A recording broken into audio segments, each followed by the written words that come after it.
Welcome to the Sharkpreneur podcast with Kevin Harrington and Seth Green. Kevin Harrington is the inventor of the infomercial, one of the original sharks from the hit TV show Shark Tank, and has generated over $5 billion in TV and digital direct response sales. Seth Green is the world's first trusted authority on cutting-edge direct response marketing, a best-selling author, and the only 3-time Marketer of the Year nominee. On the podcast, Kevin and Seth interview sharkpreneurs who share straight talk on what it takes to explode your business. 49 faces looked to him in triumph. Over the last 12 months, they had each taken turns and promoted his business for a week at a time, driving over $987,342 in revenue. What if you had a network of 50 centers of influence who promoted your business every week for a year? Grab your copy of the #1 Amazon best-selling book, The Ultimate Guide to Growing Your Business with a Podcast, at 33% off the Amazon price by going to ultimatepodcastbook.com. Again, that website for 33% off the Amazon price is ultimatepodcastbook.com. Today, speaking with Suzan Chin-Taylor. She is the founder and CEO of the Tuit Group, and we're actually going to talk a little about the name and also Creative Raven. We're going to talk about the name of that too. Suzan, thank you for your time today. I'm glad you could join us. Oh, well, thank you for inviting me to be on the show. It is absolutely my pleasure. Tell me, share a little bit about your background and how you became involved, in particular, with wastewater infrastructure and treatment sector. Well, early in my career, I was an accountant and administrator, but always had an interest in marketing. And in 94, I was involved in a very serious automobile accident that left me, quite disabled for a while. And my late husband at that time said, you've had this artistic bend. You can't sit at a desk and work. He says, how about we get you a computer and some graphic stuff and let you dabble with it? I said, okay. And he says, so that way you can work at your pace and do things that you want to do. And so that was really the start of my foray into marketing. Had an agency. And one morning it had grown because I was good at sales. It grew to such a point where I was doing less of the creative work and more of the administration. And I woke up one morning, I said, God, this just isn't fun anymore. And I see this paper, I see the newspaper ad for somebody looking for a marketing consultant, high-tech manufacturer in Palm Springs. This is where I living at the time. There's no high-tech manufacturing in Palm Springs. So that intrigued me for one. And so I went, and 3.5 hours later into this interview, I said to the gentleman, I said, listen, you don't need a consultant. A consultant couldn't really do what you want to do with your goals. You need a full-time person to take this on with the resources. And he said, well, how about you? What would it take for you to come on board? And I said, well, sir, make me an offer I can't refuse. Well, long story short, he did. And this company manufactured CCTV robotic cameras and crawlers for the inspection of underground sewers and storm drains. And there began my entry into the wastewater and underground and civil infrastructure market. 6 months in, I knew I was hooked. I knew I was going to be a sewer rat. I loved it, loved the technology, but I think what really got me and has kept me there all these years is the people. The people in this industry are salt of the earth. There's a spirit of generosity, and they're real. Anybody's involved in computer, the term WYSIWYG, for doing computer programs, they're true WYSIWYGs. Yes. What you see is what you get. And sometimes it's tough because it is a very male dominated field, coming in as a woman it is, but I'm not a shrinking violet as you will see and probably figured out already, but I just love the industry, and it's been very, very good to me. So I was with the company 6.5 years. They got bought out by a huge conglomerate. You know what that means. It's not a question of if you're going to get laid off, it's when. Right. 2 years later, I knew it was coming. So before that actually happened, I established Creative Raven and started to work with other companies in the industry, doing marketing, public relations, things on the side. And then when the layoff came, went into it full time. And lo and behold, I have had the great fortune through word of mouth marketing, just knowing people and networking in the industry, to grow my business a minimum of 10% every year since inception. Wow. And then the Tuit Group kind of grew out of that, because I saw, to me, everybody on your team is involved in marketing. The receptionist, the guy doing the field work, everybody represents your company as a salesperson, as a marketing person. And I saw that there was a great need for training and workplace culture development. And so the Tuit Group was kind of born out of that, of filling a need within the industry, because they didn't have those resources of, management consulting, marketing, workplace development that was really catered to them and the unique properties of this industry that I understood, because I'm one of you. And so Okay. there you have it. I'm sure our audience here, every one of my sales, marketing, or business development listeners and viewers have had an experience with that round thing that says TUIT that we throw to people when they say they're going to do it when they get around to it. Tuit. Does that have any, is that why the company is called Tuit? Does that have any insight? It kind of had, it kind of had two reasons. One was the round to it. And I think, in the sewer industry, we have manhole covers, and in the United States, they're round. And so we did our own little like coaster where we made it look like a manhole, but put Tuit on it. So yes, get around to it. But it really became more of an acronym that stood for train, understand, improve, and transform. And we tell people, you need these 4 things because you need to get around to it, because everybody needs to transform themselves. So that if we have understanding, if we get knowledge, we can be transformative within our careers. And so, like, our tagline is delivering industry know-how from industry pros who know how. I like that. And that's how your companies help the industry. That's a great. That was one of the questions I was going to ask, and you preempted me. Now, All right. elaborate a bit on how your work takes the mystery out of digital marketing and PR for companies, because we deal with that. People just don't understand. How do you take the mystery out for the average guy? Well, the whole thing is that, one, I've got to ask where they're at. What do they understand? What are the things that they think they know about it? What are the misconceptions that they may have about it? And one of the things that I find when I'm talking to people, especially in my industry, because it's very blue collar, is they say, and I hate to say it, but they're late adopters when it comes to new technology. And so they'll say, Suzanne, I know I need to do this. My competition is doing this. They're eating me for lunch, but I absolutely have no idea of how to get started or where to get started. And so the way that I demystify it is I ask lots of questions. One, who are your customers? Where are they at? What type of information are they looking for? What's the thing that makes them trust you or sways them into maybe wanting to do business with you? Typically in my industry, it's a very long sales cycle. And a short sales cycle in our industry is like 6 months to maybe a year. Typically, it's 18 months to 24 months because it's either capital equipment purchase or capital improvement project, because in the B2G space. So in that, what do? How do you stay top of mind without becoming annoying?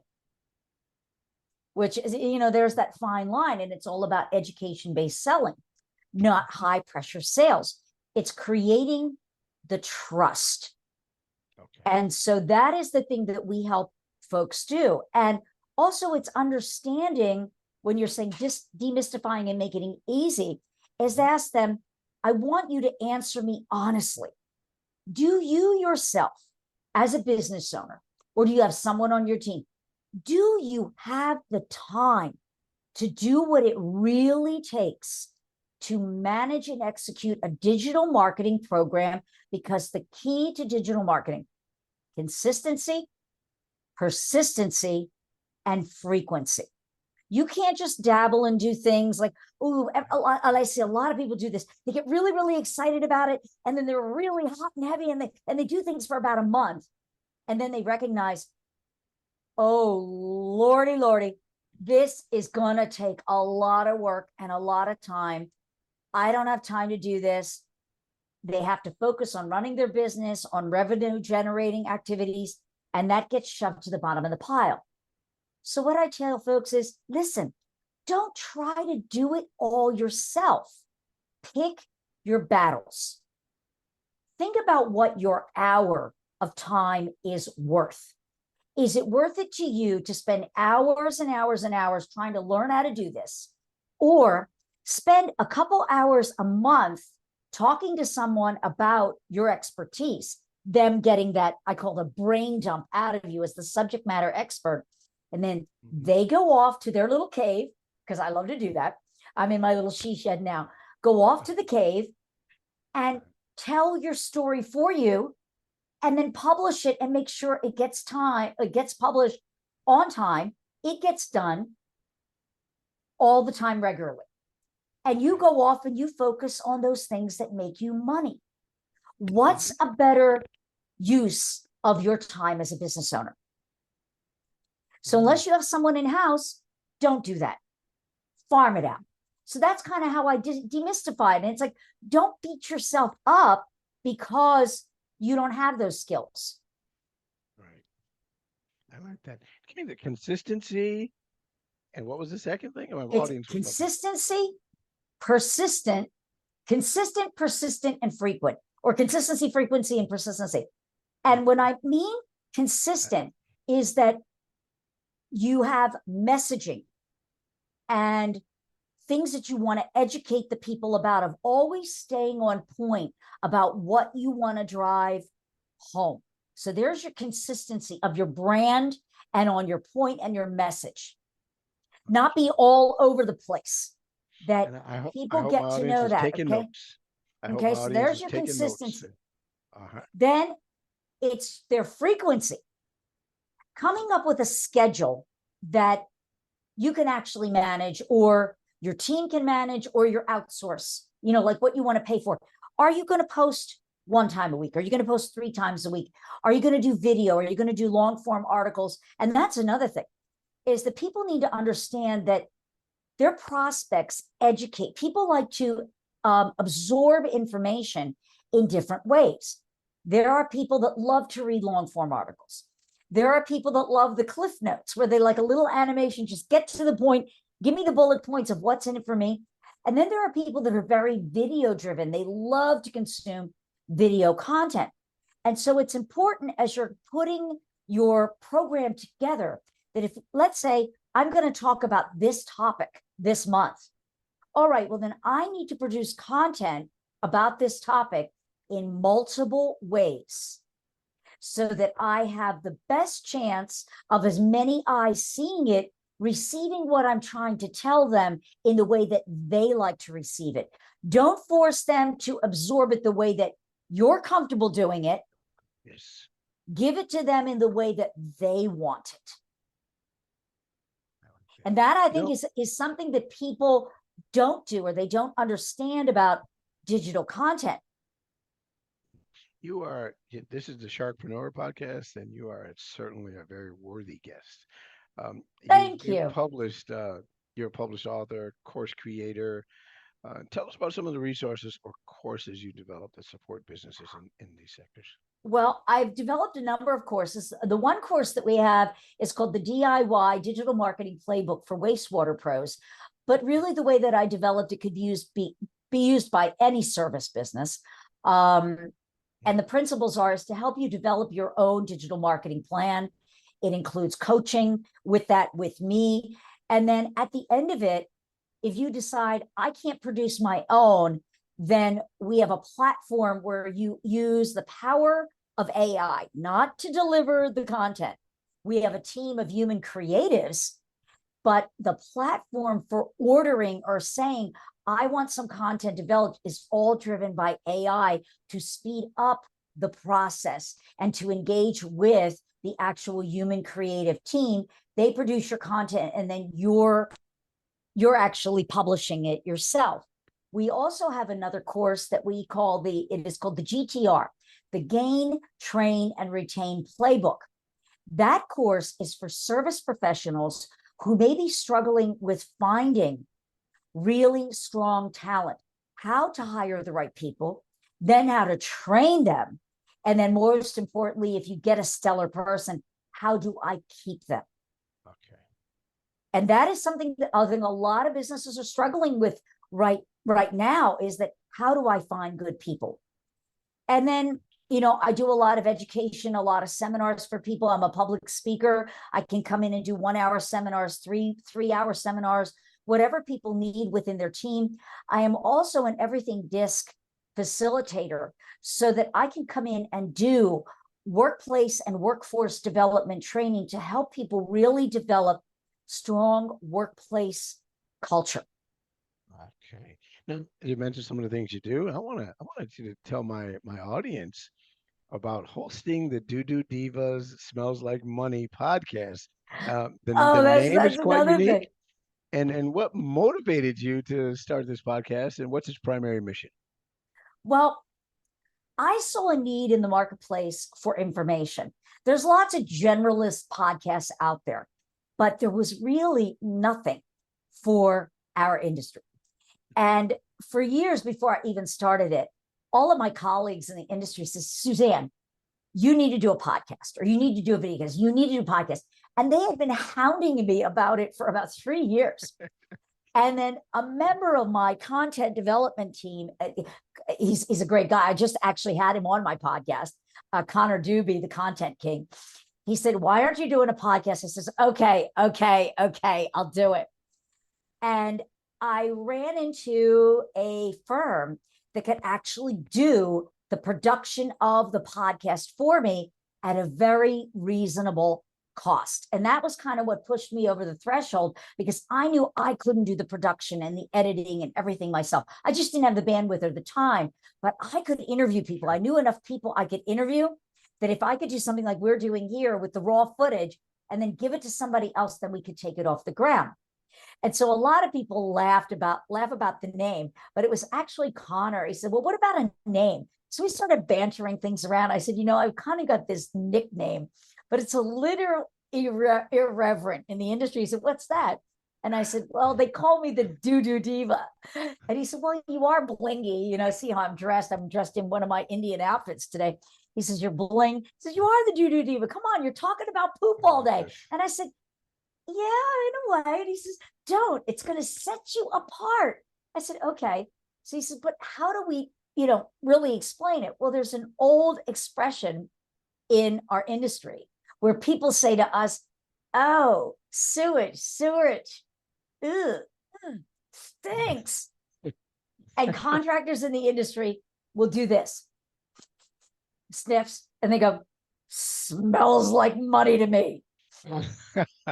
Because let's face it, we need to keep the sewage flowing. We need to keep the water flowing. We need to keep the storm water flowing. And when it doesn't, people in my industry make a lot of money. That's what we're in charge of. We have to keep things flowing. And so I thought, smells like money.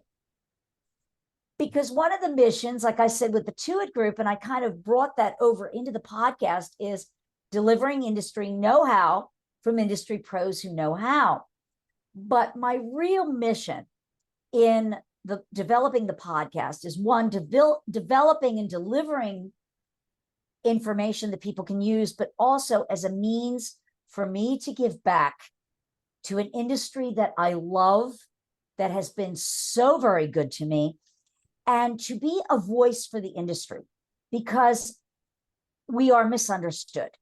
We are undervalued. People in this country, I'm telling you, have absolutely no idea the vital work that people in the wastewater industry do on a daily basis. And if it weren't for them, we would not enjoy the level of cleanliness and, first level of a first level nation, first world nation. We'd all be drowning in our own, we would not be as healthy as we are. Right. I tell you, Okay. you go and you spend time. I'm sure you see this guy behind me. You go and you spend, I have an office in India. You go and you spend Oh yeah. any time in a third world country. You will never take your tap water in this country. You will never take your toilet for granted again. We do not know how blessed and how fortunate we are, just that we can turn on our tap and drink the water out of the tap safely. Yes, absolutely. I totally agree with that. I have seen some of those. I've been to India a few times, and whew, And it's an amazing country. I mean, it's a oh, beautiful country. I mean, yes. I love spending time there. And it's just we really need to understand, and I tell people in the wastewater field, it's a great job. It's a great career. We are losing people in the industry right now. And so now, because I'm on your show and a platform, I'm telling folks out there, it is going into this field, either working as a contractor providing services or working in a city as an operator. Oh, not everybody has to go to college. I'm telling you right now, you can go right out of high school and go work for a municipal water plant or a municipal, wastewater treatment plant. And within 5 to 7 years, you're going to be earning the kind of money that a new college graduate earns, with great benefits, with longevity. And you know what you're not going to have? Student loan debt. College debt. I got you. You're not going to have college debt. They're going to Okay. help you pay for your education. You have your way of working up. You're going to be doing something different every day. You're going to be contributing to your community. It's interesting. Every day is different. And you don't have to work with, the stuff if you don't want to. There are so many different careers within wastewater that are available, and we need people, and it's a good living wage. And so that's the other thing that the podcast, we're trying to educate the public. Tell your kids about it. Tell your nieces and nephews. Tell your friends who maybe they're dissatisfied in a career that they're in right now and they're looking to do something different. Consider wastewater or water. They might just fall into a career that they absolutely love. Any that's great. Any other insights or valuable knowledge from the podcast that you want to share from industry professionals to us people the members of my Yeah, audience that aren't in the industry? The right. floor is I yours. would just say, I would just say, tune in, because I bring a lot of different types of guests onto the show. Like the gentleman that I just interviewed this week, we talked about a digital marketing tool. Well, not really a marketing tool, but an analytics tool that can actually help you understand the traffic coming in from your website more and deeper than Google Analytics ever could. Who it is, the company, what content is working, what content is not. I brought another gentleman on that was really interesting. He's a certified fraud examiner and a professional magician. It was a fascinating episode where he shared with that, and this was kind of an interesting fact, that public utilities are in the top 5 of organizations that fall prey to huge amounts of monetary fraud every year in places that they would never imagine that it's occurring. And a lot of companies do, because they just don't understand where they should be looking and checks and balances. And it can go undetected under the radar for years. And then all of a sudden they're looking at going, I've just lost $1.5 million. Where did it go? Okay. And just, I love bringing interesting guests like that, onto the show. Also, just workforce development, leadership. I talked to a gentleman who said, how do we break the ceiling of victimhood? That it was just kind of an interesting way of looking at it. So it's not just, my podcast isn't just all about, wastewater and treatment, but I bring different things on for just the human side of it, the business side of it, the marketing side of it, that people can utilize in their business every day. So yeah, I try to make it diverse. I try to make it interesting. And it's all about connecting. I encourage people, LinkedIn is a fabulous tool, and a lot of people are not using it to its full advantage. It's not about making the sale. It's about creating relationships and engagement that can open doors, because you never know who that person that you're starting to talk to knows. They can be a gatekeeper for you. True. Now, look at us. Look at us. I would have never thought in a million years that someone like you would reach out to me. Whoa, no, you guys are, you're on the radar. People want to know, they want inquiring minds want to know, shall I say. Now, as we kind of start to wrap up here, how do you see the future in wastewater and water treatment, and what role will digital marketing play in that future and the growth and development? I think it's going to be very, very pivotal, because the next generation are the millennials and the Gen X and the Gen Z. Many of these people, they grew up from the age of 2 with a cell phone or electronics in their hand. They're not, of my age group where, man, we had to handwrite a letter, put a stamp on it, and walk it over to the mailbox. Everything is getting to be electronic. And I'm sure you've probably noticed that print magazines, especially in, what I would call industry trade racks, they're getting thinner and thinner and thinner, and they're going into digital content. And so I see that digital content and educating your customer through your content and third-party PR digital content is really going to play a pivotal role, because content that's being published out on the airwaves on a third party, by a magazine, by Wall Street Journal, by Fox News, or whatever, that basically puts your content on a trajectory, because now a third party has found what you're saying to be valuable enough that they want to publish it on their website. That gives you instant street cred. Okay. PR, by and large, and this has been since the beginning of time, even more so digitally, is the most valuable and effective form of marketing, has the strongest ROI, is the least expensive to produce. But what's interesting, it is the most underutilized. And I think it's because people don't understand how to use it, or they think, oh, I really don't have anything to say. Guess what? You do. And I think when you work with a firm like ours, or you work with a PR person, they're going to be able to help you see, hey, that's a story. Hey, that's a news release. Hey, have you thought about, putting that out in the local news? Oh, really? Because a lot of times they're humble. They think that they can't brag about it. Guess what? Yes, you can. Because that is the way you get people to pay attention to your brand. And if you've got, I think one of the most interesting things with digital content is share your knowledge. Okay. Digital content is giving this industry a platform, really any platform, any industry, but especially this platform, a way to educate their customers about what they do and create the trust in a way that has never been available to us before. Typically, we write a story and wait for the print publication to come out. But no, now we don't have to do that anymore. If we see trending news or a problem that somebody's talking about, wow, that gives you now an instant opportunity to weigh in on that content on LinkedIn and say, hey, this is what we think.